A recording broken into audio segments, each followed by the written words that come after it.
Arc Hunter is one of the most well-renowned subclasses in Destiny 2 community, and for good reason. With Arc, you have access to massive ad clearing potential from Jolt, easy ways to gain more health, faster movement, and reloading, plus a super that does massive damage to bosses. In this video, I'm going to talk about all the key factors that can help you set up an Arc build that will be capable of clearing everything from easy to master level content, solo or with a team. This build offers you ways to consistently gain health, damage resistance, deal massive damage to single targets, and clear rooms of enemies, all while generating mass amounts of orbs and doing good boss DPS. The build we're looking at today is the Liar's Handshake melee build. I'm picking this exotic over Assassin's Cowl for one main reason. I like it better. Assassin's Cowl definitely has its place, especially in Grandmaster level content, so if you like that exotic, go for it. For me, I like to punch everything in my path, dealing more damage to bigger targets. On easier content, Liar's Handshake is a bit overkill. That second melee will do an increased 200% damage, but that's also where this build shines. Because it can do 200% increased melee damage, we can stack this with Combination Blow to deal massive damage to a single target, which makes it easy to take out champs and mini bosses in any content. Whether you're using Assassin's Cowl or Liar's Handshake, this build works nearly the same.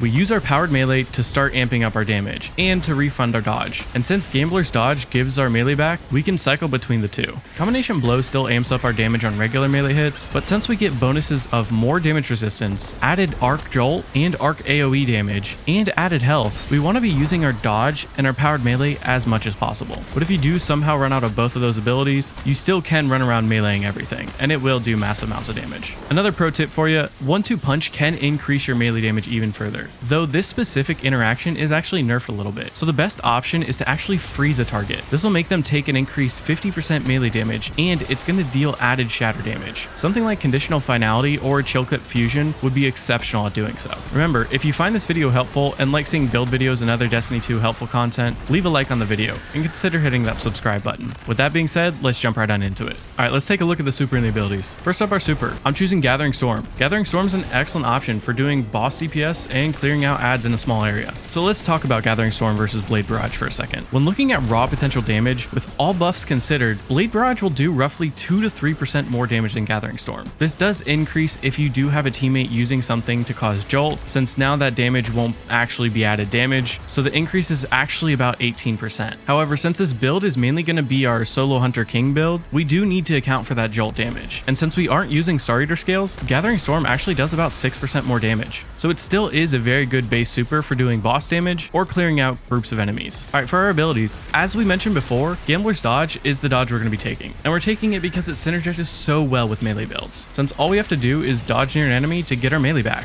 This does have a few other synergies later that will actually give us an added 66% damage resistance, but we'll get to that later. We're also going to be choosing Combination Blow as our powered melee. Again, this pairs perfectly with Gambler's Dodge, so that we can use our powered melee to get back our dodge, and then use our dodge to get back our melee. With Combination Blow, you get a 60% melee damage increase that can stack up to 3 times, and this is what makes the build so powerful. You gain roughly a 300% increase from Combination Blow alone. Pair this with the added 200% increase on every second melee, and you'll be dealing some massive damage while gaining health back in the process. For our grenade, I am going to take the Pulse Grenade. It simply is the best grenade right now. It does the most amount of damage, and we can amp it up even further. You could alternatively choose to pair this with a Flashbang Grenade if you want the utility of blinding targets, since you will be up close and personal. I, however, like the added damage of the Pulse Grenade. Alright, taking a look at our aspects. First up, we're taking Lethal Current, making it so that melee hits after using your class ability will apply Jolt to a target and create an arc explosion to nearby enemies. And whenever we do melee targets that are jolted, it'll also blind them. Lethal Current does make this build a little bit more powerful, since normally when we're talking about a melee build, especially something like Solar Titan, you can throw your hammer, but it's only doing damage to one target. With Lethal Current, you're now able to do AoE damage while meleeing one target. This is what gives it the ability to have such good ad clearing potential. You melee one target and take out 4 in the process. And this is especially strong when you're talking about something like champs, where you're going to be doing a ton of damage to champs, while at the same time killing any nearby ads. We are also going to pair this with Flow State, so that when we kill a jolted target, it's going to make us amplified. Again, all we have to do is melee a target after dodging, and they become jolted. And while we're amplified, we gain our dodge back quicker, have increased reload speed, and gain an additional 66% damage resistance while we're dodging. This now means we can dodge to make our next melee hit jolt a target, deal AoE damage, and then we use our powered melee to increase our damage, power up our Combination Blow, gain back our dodge, and gain health. We then continue the cycle, dodge, powered melee, dodge, and so forth, gaining back health and increasing damage on every kill while taking less damage while dodging. It's a potent combo. Just with that alone, we already have a massive massively strong build. But we also have the benefit of adding fragments into this. So let's talk about fragments. First up, I'm taking Spark of Resistance. This is going to make it so when we're surrounded, we're more resistant to incoming damage. This is going to give us about an extra 25% damage resistance, and when running a melee build,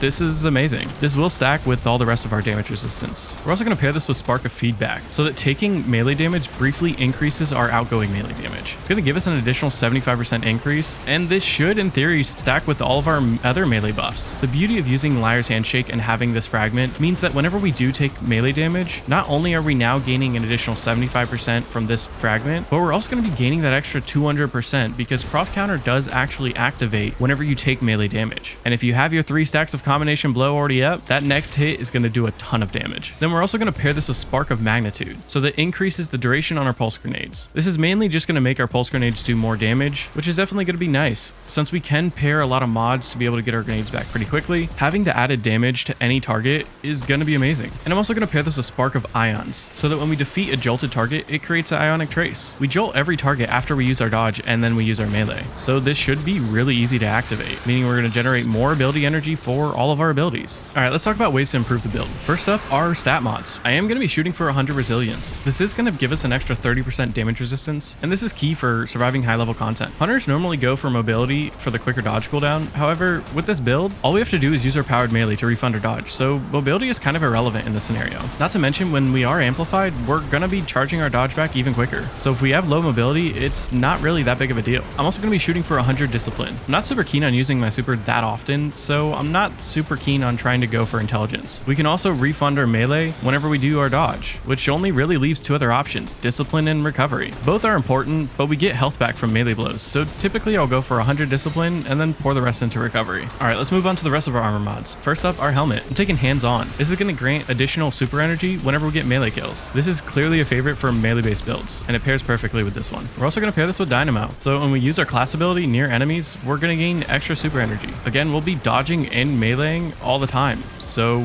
we do want to be up close and personal, so this is just going to give us a bit more free reign to use our super at will. Another reason why intellect isn't super important to pour our stats into. And finally, I'm going to pair it with Harmonic Siphon, so that rapid arc weapon final blows will create an orb. We won't use our weapons a ton, but I do typically use arc weapons with this, so it just gives us another way to create orbs. All right, taking a look at the arms. First up, heavy-handed. Powered melee final blows are going to create orbs. Since we get a powered melee even when we don't have our melee charge, we can basically create infinite orbs, but use at your own discretion. Again, a melee focused build, we do want to be using our melee to create as many orbs as possible. I'm also going to pair this with impact induction, so that we can generate 20% grenade ability energy when we deal damage with a powered melee. This does have a 7-second cooldown, but it's going to allow us to get our grenade back super quick. And finally, I'm going to take a dexterity mod. This is going to grant quicker ready and stow speeds for the ammo type of your choosing. I picked this over a loader mod since we get quicker reload speeds from being amplified, which is basically all the time. And since we do have a lot of animations that we're going to have, it's going to be nice to be able to pull out our arc weapons a little bit quicker. All right, taking a look at the chest. I am going to be taking 3 resistance mods. We do have few ways to gain extra damage resistance, but we don't have access to the restoration that comes from the solar subclass. We can gain decent amount of health back whenever we do get those melee kills. When you are in higher level content or doing things solo, having the extra damage resistance is definitely key. I do usually like to take at least 1 melee damage resistance since we will be up close and personal with most enemies, but match the rest to whatever activity you're doing. All right, moving on to the legs. I am going to be taking 3 weapon surges. This will give us an extra 22% increased weapon damage for the damage type of our choosing. If you are struggling to stay alive, consider dropping one of these for recuperation, which will give you a boost to health whenever you pick up an orb. And finally, for our mark, I'm going to choose Bomber, which is going to reduce our grenade cooldown whenever we're using our class ability. This is going to give us about 10% grenade energy, but we will be dodging a ton. I'm also going to pair this with Powerful Attraction, so that we can collect nearby orbs when we use our class ability. And since we dodge like crazy, picking up those orbs is going to now be even easier. And I'm also going to pair this with Distribution. This means whenever we do dodge near enemies, we're going to gain an additional 3.5% ability energy back for all of our abilities. It's also going to give us an additional 2% super energy. So now we can use our dodge to help refund all of our abilities and our super, as well as use our melee to gain additional ability energy for all of our abilities, as well as power up our weapons. This is going to help us ability cycle even further, as well as deal massive amounts of damage with our weapons. So let's talk about weapons for a second. Since the build is mainly focused on using our melee, weapons aren't super important, which means you can pair whichever weapons you want to match the activity you're doing. Though I will list off some weapons that can be good for builds like this. First up in the kinetic slot, I usually like to take a heavy hitter. A shotgun with 1-2 punch or trench barrel is honestly really good. 1-2 punch still does increase our damage a bit, so why not take the extra damage? Or alternatively, you can amp up your shotgun damage with Trench Barrel, since you will be meleeing all the time. Another option is going to be Conditional Finality. This weapon not only does good damage, but it also allows you to freeze targets on demand. And frozen targets will take an extra 50% melee damage and be dealt shatter damage in the process. This should technically be more damage than from 1-2 punch. And this will also apply for any chill clip weapon, so fusions with chill clip are also perfect for this build. Another niche option that you could run is actually the Crimson. Since we get health on every melee kill, healing isn't hard to proc. However, since you are far away, something like the Crimson gives you an option for health up close and at a distance, making you nearly invincible. Alright, for our energy slot, first up, Forbearance. It's the best ad clearing weapon by far, but since I do like to take a heavy hitter, I usually like to pair an Arc Primary with this build. But if you are running something like the Crimson in your primary slot, Forbearance pairs perfectly with it. My top picks for Arc Primaries are going to be as follows. Risk Runner is amazing since we can synergize it with our Arc build to take even less Arc damage. We already have a bunch of ways to gain even more damage resistance, so having the added Arc damage resistance makes it great for certain activities. Oversoul Edict from Crota's End is also a really good option. It can roll with Demo and Sword Logic or Adrenaline Junkie. That'll not only let you create more grenade energy, but also deal more damage in the process. You could do that, or I'd take a roll with Enlighten Action and Volt Shot. We do have a lot of benefits going into being able to jolt targets, so why not take a way to be able to reload your weapon quicker and apply jolt even more. Another great option is going to be the Aikilos SMG. It's a great all-around weapon. Any other primary with Volt Shot can be used instead, but we are mainly going to do this to create more Ionic Traces. If you want to focus more on gunplay, then Volt Shot isn't really necessary, but it does help generate more ability energy and clear out rooms of enemies. If you are running a primary instead of a heavy hitter in your kinetic slot, any shotgun with 1-2 punch or Trench Barrel is also good in this slot. Alright, let's take a look at the heavy. First up, Hothead. It's still an amazing rocket for putting out massive amounts of damage. You can get a roll with Demo and Explosive Light, and since we can get our grenade back so quickly, this makes a perfect pairing. Not only this, but for this season, we do have Monochromatic Maestro, and Hothead does pair with our Arc subclass, so we're going to take a look at a few of those Arc options. Another great option could be Song of Iryu. This comes from Crota's End. It can roll with Rewind rounds or Reconstruction, and then I pair this with Bait and Switch or Sword Logic. Depends on what you're going for. If you're going for more damage, Bait and Switch, but if you're going for more ad clearing, Sword Logic is pretty good. And two exotic options for you to use are Thunderlord or Grand Overture. Grand Overture can be good, but it is a little niche, and Thunderlord doesn't do as much DPS, but it still is fairly consistent. Again, you can pair any ammo type with this build, so if you have any other weapon in mind, it'll probably work. I typically like to match at least 2 ammo types between our slots so I can get the most out of my Surge mods. Arc Hunter truly is a wild build. You can dodge around like crazy, gaining added damage resistance while at the same time refunding your melee and powering it up for the next hit. Then start building up your combination blow to deal massive damage, paired with even more damage from cross counter. Not only this, but we get health back on every melee kill, and our super does massive boss damage, survivability, solo and multi-target decimation, and the flexibility to use whatever weapons we want.